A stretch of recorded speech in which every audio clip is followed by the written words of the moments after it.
सुनसान घर, जहां मृत जिंदा है। शहर से लगभग 5 किलोमीटर दूर, घने जंगलों के बीच एक पुराना, खंडहर और अभिशापित मकान बना हुआ था। दिन के उजाले में भी वह मकान डरावना लगता था, और जैसे ही सूर्य अस्त होता उसके आसपास कोई नहीं जाता था। उसके आसपास के विशाल कब्रिस्तान से वह मकान और भी अधिक डरावना और शांत लगता था।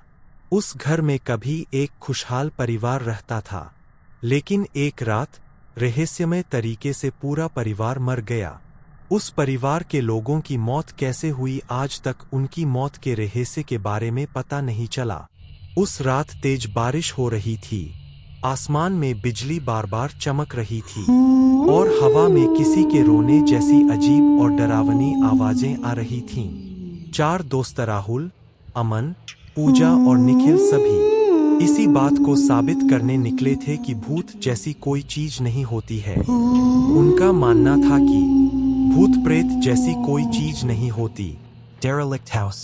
जैसे ही वे घर के सामने आते हैं, खिड़कियां अपने आप धड़ाम धड़ाम की आवाज करने लग जाती है। पूजा की आवाज कांप रही थी।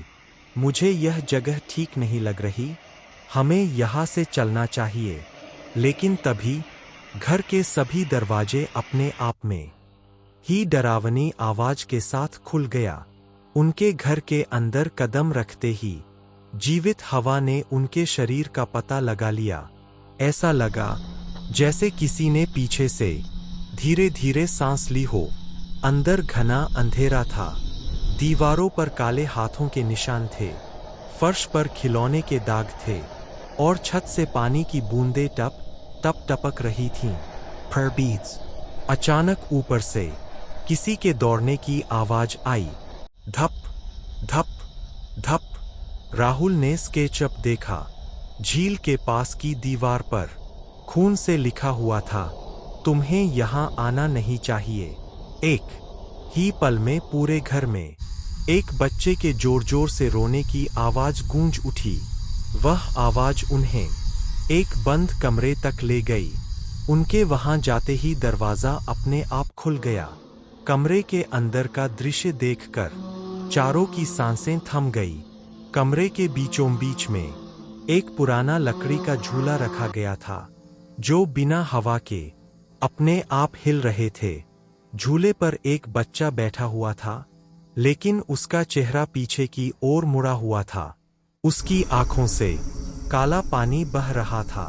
उसी समय निखिल जोर जोर से चीखने लगा, दोस्तों मुझे बचा लो, किसी ने पकड़ लिया है। काफिन।